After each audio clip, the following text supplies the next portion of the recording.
Reasonable catering চাই, কিন্তু quality compromise করা চলবে না। তাহলে যোগাযোগ করে নিতে পারো রাজভোজ ক্যাটারারকে। আজকেই তাদের একটা অনুষ্ঠান বাড়ি আমি অ্যাটেন্ড করেছিলাম, যেখানে স্টার্টারে ছিল চিকেন পাকোড়া, ভেজ পাকোড়া আর কফি। বেশ কয়েকটা চিকেন পাকোড়া ট্রাই করে দেখি, পাতলা কোটিং আর মোটা মাংস, যথেষ্ট ভালো খেতে। তারপরেই মেন কোর্সে গিয়ে দেখি কলা পাতায় সার্ভ করেছে, আর মেনু কার্ডটা খুবই কিউট।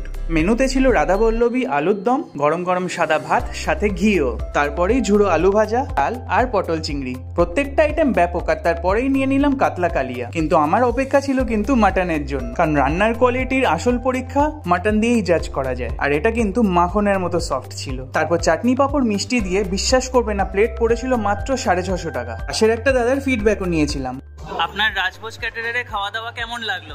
দারুণ খাওয়া দাওয়া, রাধাবল্লভীটা অসাধারণ হয়েছিল, ডাল দিয়ে শুরু করে করেছে, দারুণ খাওয়া, খুবই ভালো খাওয়া।